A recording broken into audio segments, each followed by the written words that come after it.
یہ کیسے پتہ چلے گا کہ یہ خواہش اللہ کی ہے یا غیر اللہ کی؟ یہ کیسے پتہ چلے گا کہ اللہ ہم پر راضی ہے؟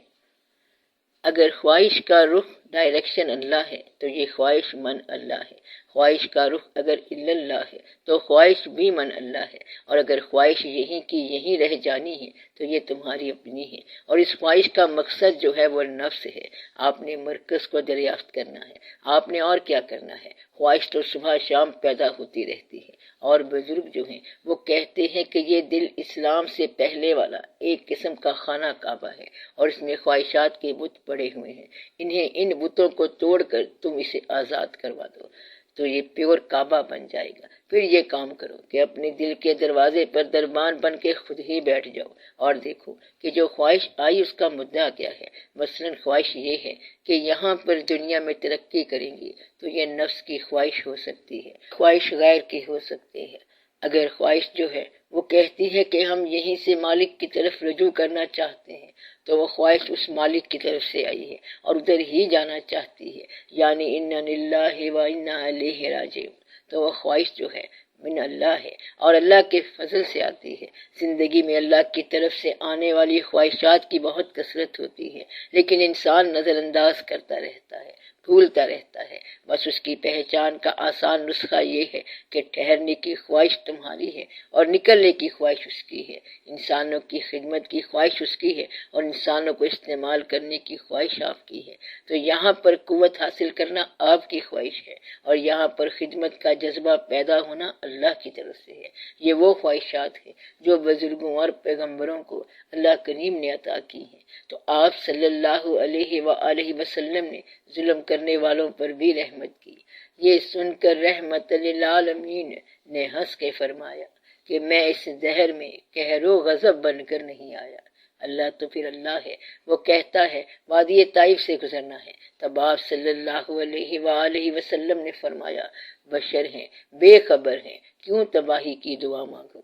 تو یہ وہ اللہ ہے جو پہلے محبوب بناتا ہے، پھر اسے سب واقعات کی سیر کراتا ہے، افلاک کی سیر کراتا ہے، بہشتوں کی سیر کراتا ہے، سارے زمانوں کی سیر کراتا ہے، ماضی بھی دکھاتا ہے، حال بھی اور مستقبل بھی۔ پہلے دوست بنتا ہے، پھر تھوڑی دیر بعد اللہ بن جاتا ہے اور کہتا ہے کہ یہاں وادی سے گزر جائیں، یہ دیکھنے کے لیے کہ جو میں نے محبت کی ہے اس کے جواب میں کیا محبت ہے۔ اور جب آپ صلی اللہ علیہ وآلہ وسلم تکلیف کی وادی سے گزرے تو اللہ نے پوچھا کہ اگر کہیں تو پھر ان کا حشر کر دیا جائے، جیسے پہلی امتوں میں ہوتا رہا ہے کہ انہوں نے حکم نہیں مانا اور خلاف ہو گئے، مگر آپ رحمت للعالمین صلی اللہ علیہ وآلہ وسلم تھے، کیونکہ آپ صلی اللہ علیہ وسلم کا ٹائٹل بھی رحمت ہے۔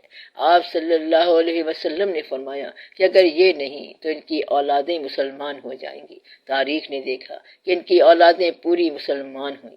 حضرت نوح علیہ السلام کو ان کی قوم نے نہیں مانا، جبکہ انہوں نے بڑی تبلیغ کی، ان کی زندگی طویل تھی، کوئی کہتا ہے کہ 1400 سال، کوئی 1100 سال اور کوئی 900 سال کہتا ہے۔ جب قوم نہ مانی تو نوح علیہ السلام نے پھر ایک ریکویسٹ کی، دعا کی کہ یہ تو مانتے نہیں ہیں، پھر ان کو ڈسپیچ ہی کر دیا جائے، آگے بھیج دیا جائے۔ اللہ تو خالق ہے، جب چاہے پھر مخلوق کو پیدا کر لے۔ اللہ نے کہا ڈسپیچ کر دو، اگر نہیں مانتے تو انہیں بھیج دیا جائے۔ نہ ماننے والوں کی لسٹ میں نوح علیہ السلام کا ایک بیٹا بھی تھا۔ انہوں نے اللہ سے درخواست کی کہ اس کو چھوڑ دیا جائے۔ اللہ نے فرمایا یہ بھی تو نہ ماننے والوں میں ہے۔ نوح علیہ السلام نے کہا یہ میرا بیٹا ہے۔ اللہ تعالیٰ نے کہا تو باقی بھی تو کسی اور کے بیٹے ہیں، وہ گئے ہیں تو پھر یہ بھی جانے دو۔ تو ان کو بات سمجھ آ گئی، جس جگہ نہ ماننے والوں کو بھیجا جا رہا ہے تو پھر نہ ماننے والوں میں رشتہ داریاں کیا ہیں؟ تو وہ رشتہ دار نہیں ہے جو نہیں مانتا۔ تو حضور پاک صلی اللہ علیہ وآلہ وسلم ایک واحد ذات ہیں کہ نہ ماننے والوں کو سزا کبھی تجویز نہیں کی، بلکہ آپ صلی اللہ علیہ وآلہ وسلم نے ہمیشہ ہی معاف فرمایا ہے۔ تو یہ ایک مزاج ہے، اور جو پیغمبروں کے ہاں بھی خواہشات رہتی ہیں، اس قسم کی خواہش اگر آپ میں پیدا ہو جائے تو سمجھو کہ اللہ کی طرف سے ہے۔ مثلا ایک آدمی ظلم کر کے چلا گیا، اب بد دعا نکلنے کی تیاری ہو رہی ہے، پھر خیال آیا کہ اس کو معاف کر دیں، جبکہ بد دعا کی تیاری ہو چکی تھی، لیکن معاف کر دینے کی خواہش پیدا ہو گئی اور پھر کہا کہ معاف کر دیا۔ تو یہ خواہش جو ہے یہ اللہ کی طرف سے ہے۔ تو وہ خواہش جو پیغمبروں کی خواہشات کی اطاعت میں پیدا ہوئی ہوں وہ اللہ کی طرف سے ہے، وہ خواہش جو ولیوں کی خواہش کی اطاعت میں آئی وہ بھی اللہ کی طرف سے ہے، اور جس خواہش کا مرکز فرعونیت کی اطاعت میں آئے وہ آپ کے نفس کی بات ہے اور سزا کی بات ہے۔ خواہش تو پیدا ہوتی رہتی ہے، لیکن خواہش کو پہچاننا ہی زندگی ہے، تو آپ خواہش کو پہچانتے جائیں۔ خواہش آتی جا رہی ہے اور ساتھ ہی ہم نے کمپیوٹر سیٹ لگایا ہوا ہے کہ یہ خواہش گئی اور یہ اصلی خواہش ہے، اس کو آنے دو۔ تو آپ اپنے آپ کا خود ہی جائزہ بن جائیں کہ اب کون سی خواہش ہے جو اتباع کرنے کے قابل ہے۔ داتا صاحب رحمت اللہ لکھتے ہیں کہ ایک دفعہ ہم حج کو گئے، کردستان کے علاقے میں پہنچے تو ڈاکو آ گئے۔ ڈاکوؤں نے آ کے کہا جو کچھ ہے نکال دو۔ سب نے جو پیسہ اور اشرفیاں چھپائی ہوئی تھیں وہ نکال دی، مگر قافلے کے امیر نے اپنا مال چھپائے رکھا۔ ڈاکوؤں کے سردار نے کہا تلاشی لو۔ تلاشی لی گئی تو امیر سے کچھ اشرفیاں چھپی ہوئی نکل آئیں۔ ڈاکوؤں کے سردار نے کہا اسے قتل کر دو۔ داتا صاحب رحمت اللہ کہتے کہ پھر میں نے مداخلت کی کہ دیکھو یہ ہمارا امیر ہے اور امیر ہی قتل ہو گیا تو بات کیا رہ گئی؟ تو وہ سردار کہتا ہے کہ یہ کیسا امیر ہے کہ سچوں کا جھوٹا امیر کیسے ہو سکتا ہے؟ پھر وہ سردار بولا کہ ہم تو ڈیوٹی پر آئے ہوئے ہیں کہ ہم لوگوں کو متوکل بنا کے حج پر بھیجیں، تو بس اتنی سی بات ہے کہ آپ اس خواہش کو نکال دیں جو ڈاکو والی خواہش ہے، یعنی کہ چھپا کے خزانہ گننا، جمع مالا و عددا، یعنی مال جمع کیا اور گن گن کے رکھا۔ تو آپ اس خواہش کو نکال دو۔ کسی کے خلاف چھوٹی سی بد دعا بھی نہ کرنا۔ اور یہ چھوٹی سی بد دعا کیا ہوتی ہے؟ یہ کہ دل میں خواہش کرنا کہ اس کا ایکسیڈنٹ ہو جانا چاہیے، تو دل میں کسی کے لیے برائی نہ سوچنا۔ کسی کے لیے برائی سوچنا بھی بد دعا ہے۔ اگر کہنا بھی ہے تو یہ کہو کہ یا اللہ اگر میں کسی کے لیے برائی چاہوں تو میں اپنے لیے چاہوں۔ کیا آپ دل سے یہ دعا مانگتے ہیں کہ اگر میں کسی کے لیے برائی چاہوں تو میں اپنے لیے چاہوں؟ جب دوسروں کے لیے اچھائی چاہو گے تو اپنے لیے اچھائی بنے گی، اور برائی چاہو گے تو یہ تمہارے لیے ہوگی۔ تو میرا خیال ہے کہ آپ کو اتنی بات ضرور کہنی چاہیے کہ یا اللہ اگر آج سے میں کسی کے لیے برائی چاہوں تو پھر میں اپنے لیے برائی چاہوں۔ تو وہ خواہش جو کسی کے لیے برائی کی تمنا کرتی ہے، یہ خواہش کیا ہے؟ یہ آپ کی اپنی جانب ہے، وہ بھی آپ کی اپنی طرف سے ہے۔ وہ خواہش جو فرعونی خواہش ہے وہ بھی تمہاری طرف سے ہے۔ وہ خواہش جو اللہ کی طرف سے ہے وہ اللہ ہی کی طرف لے کر جائے گی، جس طرح کہ لے گئی بوئے علی سوئے علی علیہ السلام۔ تو وہ جدھر سے آئی تھی ادھر ہی لے گئی۔ بس بات یہ ہے کہ ادھر سے جو کچھ آئے گا وہ ادھر ہی لے جائے گا، اور ادھر سے آنے والی چیز آپ کو ادھر نہیں رہنے دے گی۔ تو خواہش کا مطلب ہے کہیں لے جانے والی چیز، اور جدھر کی دعوت آئے گی ادھر آپ کا رخ آٹومیٹک ہو جائے گا۔ تو خواہش کے بعد اپنا رخ دریافت کر لیا کرو اور پہچان لیا کرو کہ یہ خواہش کدھر سے آئی ہے، بس پھر خواہش کا علاج ہو گیا۔ آپ نے صرف خواہشات کی سلیکشن کرنی ہے، آپ نے اور کیا کرنا ہے۔ لمبی چوڑی عبادت کا مقام نہیں ہے۔ دنیا میں آپ کتنی عبادت کرو گے؟ میں نے پہلے آپ کو گن کے بتایا تھا کہ 60 سال کی زندگی میں آپ روزانہ 8 گھنٹے سوتے ہیں، تو 20 سال تو نیند کی نظر ہو گئی۔ انا للہ و انا الیہ راجعون، پہلے بچپن کے سال جہالت کی نظر ہو گئے، پھر بڑھاپا، بیماری اور پرانی یادوں کی نظر ہو گئے، کچھ سال آپ نوکری میں بیچ دیتے ہیں، یعنی 8 گھنٹے روز رزق کمانے کے لیے بیچتے ہیں، جس میں دکان، سامان، دفتر، افسر شامل ہیں۔ نہانے اور کپڑے بدلنے میں آپ کے 3 سال لگتے ہیں، کھانا کھانے میں 4 سال تو لگ ہی جاتے ہیں، یعنی کھانے کی ٹیبل پر آپ 4-5 سال لگاتے ہیں، بچ بچا کے آپ کے پاس 3-4 سال رہتے ہیں، اور اس میں 1000 کام کرنے ہیں۔ تو مصیبت کا مارا انسان کتنی عبادت کرے گا؟ تو عبادت کا ایک لمحہ ہی ہوتا ہے، اور ایک سجدہ قبول ہو جائے تو عبادت پوری ہو گئی، اور اگر آپ کی یہ غلطی اللہ کو ناپسند ہو جائے تو سمجھو کہ ساری زندگی ضائع ہو گئی۔ سرکار صلی اللہ علیہ وآلہ وسلم کی ذات گرامی، حضور پاک صلی اللہ علیہ وسلم کی شان میں ایک کلمہ احتیاط کے بغیر کہہ گئے تو تم مارے گئے، تو اس ذات کے لیے کوئی بے احتیاط فکرانہ کہنا۔ اللہ سے ڈرنا جو ہے، اگر وہ ڈر قبول ہو گیا تو یہی آپ کی عبادت ہے، اللہ قبول کرے تو عبادت ہے۔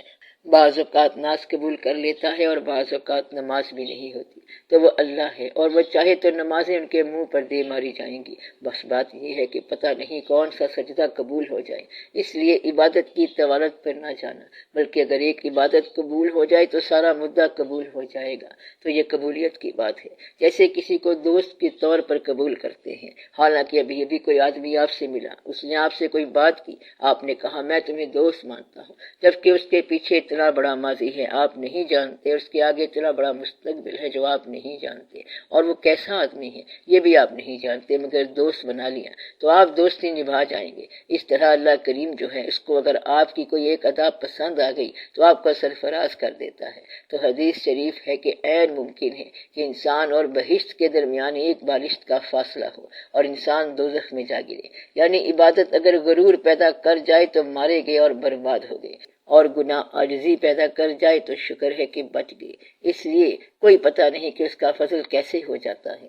ایک دفعہ ایک واقعہ ہوا، داتا صاحب رحمت اللہ کے بزرگوں میں سے ایک تھے، تو اعلان ہو گیا کہ ان پر اللہ تعالیٰ نے مہربانی کر دی اور وہ باطن میں داخل ہو گئے، ولی ہو گئے۔ صبح سارے درویش ان کے پاس گئے، سلام کیا اور بتایا کہ رات کو آپ کی پروموشن ہو گئی ہے اور آپ ولی ہو گئے ہیں۔ تو وہ کہنے لگے کہ میں تو شرابی آدمی ہوں، میں کہاں سے ولی ہو گیا، میرا کیا تعلق ہے، تو مجھے کیوں بیوقوف بنانے آئے ہو؟ انہوں نے کہا ہم خود نہیں آئے، بیوقوف کیسے بنا سکتے ہیں، ہم سارے منصب پر فائز لوگ ہیں، آپ بتاؤ کہ تیرے پاس کیا نیکیاں ہیں کہ اللہ تعالیٰ نے خود تجھے ترقی دے دی اور ولی بنا دیا ہے؟ انہوں نے کہا بات نہ پوچھو، بس کچھ نہیں کیا میں نے، بس بات یہ ہے کہ رات کو ہم نے بہت پی اور شراب کے نشے کے عالم میں ہم آ رہے تھے، سڑک پر ہم نے دیکھا کہ ایک کاغذ گرا ہوا ہے اور اس پر اللہ کا لفظ لکھا تھا، اور میں نے کہا تیری زندگی میں نیکی تو ہے کوئی نہیں، میں نے اللہ کے نام کا لکھا کاغذ اٹھایا، خوشبو لگائی اور سنبھال کے رکھ دیا۔ ان درویشوں نے کہا پھر اللہ کا جواب سن لے، تو نے میرے نام کو خوشبودار بنایا ہے اور ہم تمہارے نام کو خوشبودار بنا دیں گے، تو وہ اللہ ہے، چاہے تو یہاں سے منظور کر لے۔ اس لیے یاد رکھنا، چھوٹی سے چھوٹی بات کو کبھی چھوٹا نہ سمجھنا، چھوٹی نیکی کو کبھی چھوٹی نیکی نہ سمجھنا، اور چھوٹے گناہ کو کبھی چھوٹا گناہ نہ سمجھنا۔ بس یہ بات زیادہ یاد رکھنی چاہیے کہ چھوٹے گناہ کو کبھی چھوٹا گناہ نہ سمجھنا، اور چھوٹی لغزش کو کبھی چھوٹی لغزش نہ سمجھنا، چھوٹی نیکی کو کبھی ضائع نہ کرنا۔ چھوٹی نیکی قبول ہو جائے تو نیکیوں کا انبار بن جاتا ہے۔ اس لیے اللہ تعالیٰ کو دل میں راضی رکھا کرو، اور راضی رکھنے کا ثبوت بتاتا ہوں۔ طریقہ یہ ہے کہ اپنے آپ میں تنہا بیٹھ کر یہ سوچا کریں کہ کیا آپ اللہ پر راضی ہیں یا بھی دو چار دعائیں باقی ہیں۔ اللہ پر راضی وہ انسان ہوتا ہے جس نے اللہ سے اور کچھ نہیں لینا اور کچھ مانگنا نہیں۔ وہ کہتا ہے کہ ہم راضی ہوئے اور ہم نے دعا سے ہاتھ اٹھا لیا۔ اگر آپ راضی ہو گئے تو سمجھ لو کہ اللہ آپ پر راضی ہو چکا ہے۔ اللہ جس پر راضی ہوتا ہے اس کو اپنے پر راضی کر لیتا ہے، اور جو اللہ پر راضی نہیں ہوتے تو بس سمجھ لو کہ اللہ ان پر راضی نہیں ہے۔ تو انسان یہ سمجھ لے کہ کبھی آپ آئینہ ہے کبھی وہ آئینہ ہے، تو آپ کی اپنی کیفیت اللہ کے حوالے سے جو ہے وہی کیفیت اللہ کی آپ کے حوالے سے ہے۔ اگر آپ کہتے ہیں کہ یہ کیا ہے تو وہ کہتا ہے کہ یہ کیا ہے، آپ اس کے قریب آ جاتے ہیں تو وہ آپ کے قریب ہو جاتا ہے۔ اگر آپ دور ہو گئے تو وہ دور ہو گیا، تب ہی آپ دور ہو گئے۔ تو کبھی آپ کاز ہو یعنی وجہ ہو اور وہ ایفیکٹ ہے، کبھی وہ کاز وجہ ہے اور آپ ایفیکٹ ہو نتیجہ ہو، تو کبھی وجہ وہ اور نتیجہ آپ، کبھی وجہ آپ اور نتیجہ وہ، تو یہ دونوں باتیں ہیں۔ اگر آپ راضی ہیں جو کچھ زندگی میں ہے، کمزوری، خامی، کمی بیشی، پھر بھی راضی ہیں، یعنی آپ مکمل طور پر راضی ہیں، تو اللہ آپ پر راضی ہے۔ جس پر اللہ راضی ہے وہ اللہ پر راضی رہے گا۔ یہ بات اپنی تنہائی میں دریافت کر لو۔ مقصد یہ ہے کہ یہ دنیا اللہ نے بنائی ہے، وہ کبھی آپ کے دشمن بنائے گا، اس نے دوست تو بنائی لیکن آپ کے دشمن بھی بنا دیے، تو آپ اس کے دشمن بنانے کے عمل پر راضی رہیں۔ اس نے ہی کافروں کو بنایا، ان کو رزق بھی دیتا ہے، تو اس پر بھی آپ راضی رہیں۔ یعنی کہ اگر آپ کو اس کائنات کا اختیار 5 منٹ کے لیے مل جائے تو 5 منٹ کے بعد آپ کائنات اللہ کو واپس کرو، تو اس میں ایک رتی برابر تبدیلی نہ ہو۔ تو یہ ہے راضی انسان کی خوبی۔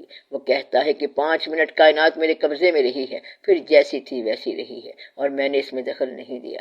کہتا ہے آپ نے کوئی 2-4 کام کر لینے تھے، تو وہ راضی شخص کہتا ہے نہیں، وہ بہتر جانتا ہے، ہم اس کے کام میں دخل نہیں دیتے۔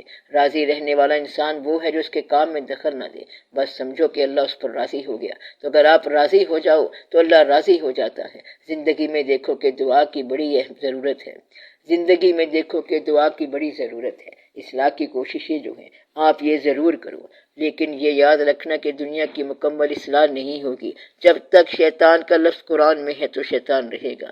جو قرآن کے اندر لفظ ہیں وہ رہیں گے، کافر کا لفظ ہے تو کافر رہے گا، مومن کا لفظ ہے تو مومن رہے گا، شر رہے گا، خیر رہے گی، ہم رہیں گے اور وہ بھی رہیں گے۔ زندگی صرف آپ کی کوشش کا نام ہے۔